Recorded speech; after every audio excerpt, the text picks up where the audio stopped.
नमस्कार दोस्तों, आप सभी का स्वागत है आप सबका अपना चैनल MKK भोजपुरी में। तो दिलों के धड़कन धनंजय धड़कन फैंस, आप सब हो जाइए तैयार। आ रहा है नया धमाका, धनंजय धड़कन का नया साल 2022 का गाना। जी हाँ, न्यू ईयर गाना आ रहा है, क्योंकि आप सब बहुत ज्यादा कमेंट कर रहे थे कि धनंजय धड़कन का नया साल पर कोई गाना आएगा कि नहीं। तो दोस्तों, नया साल पर गाना आ रहा है। तो आप सब सबसे पहले अभी तक MKK भोजपुरी को सब्सक्राइब नहीं किए हैं तो चैनल को सब्सक्राइब कर ले, साथ में बेल आइकन दबाकर ऑल कर लीजिए। और अभी तक इस वीडियो को लाइक नहीं किया है तो लाइक कर दीजिए और इस वीडियो को अपने दोस्तों के पास शेयर जरूर कीजिए। तो चलिए बात करते हैं धनंजय धड़कन का नया साल 2022 का गाना को लेकर, जिस गाने का नाम है जनवरी में जान लेबू का। और इस गाने को गाए हैं सभी के चहेते और सभी के दिलों के धड़कन धनंजय धड़कन। और इस गीत को लिखे हैं AK नीतीश प्रीत और विवेक विकास, जो कि यह दोनों गीतकार यानी AK नीतीश प्रीत और विवेक विकास काफी हिट गाने दे चुके हैं मार्केट में।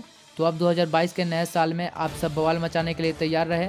और इस गाने का रिकॉर्ड किया गया है ओमदीप म्यूजिक स्टूडियो में। और इस गाना का म्यूजिक मंटू मनीष के द्वारा बजाया गया है और निर्देशक हैं विशाल यादव जी। तो आप सब कमेंट करें इस गाना को सुनने के लिए आप सभी कितना उत्सुक हैं। और इस गाना को जल्द से जल्द यानी कि 2 से 3 दिन में ओमदीप म्यूजिक भोजपुरी से रिलीज किया जाएगा। तो एक बार फिर से बता दी कि न्यू ईयर 2022 पर सॉन्ग आ रहा है सभी के दिलों के धड़कन धनंजय धड़कन का, जिस गाने का नाम होने वाला है जनवरी में जान लेबू का। तो आप सभी ये कमेंट करके जरूर बताइएगा कि आप सभी को गाने का बोल कैसा लगा है और आप इस सॉन्ग के लिए कितना उत्सुक है, ये भी कमेंट करें।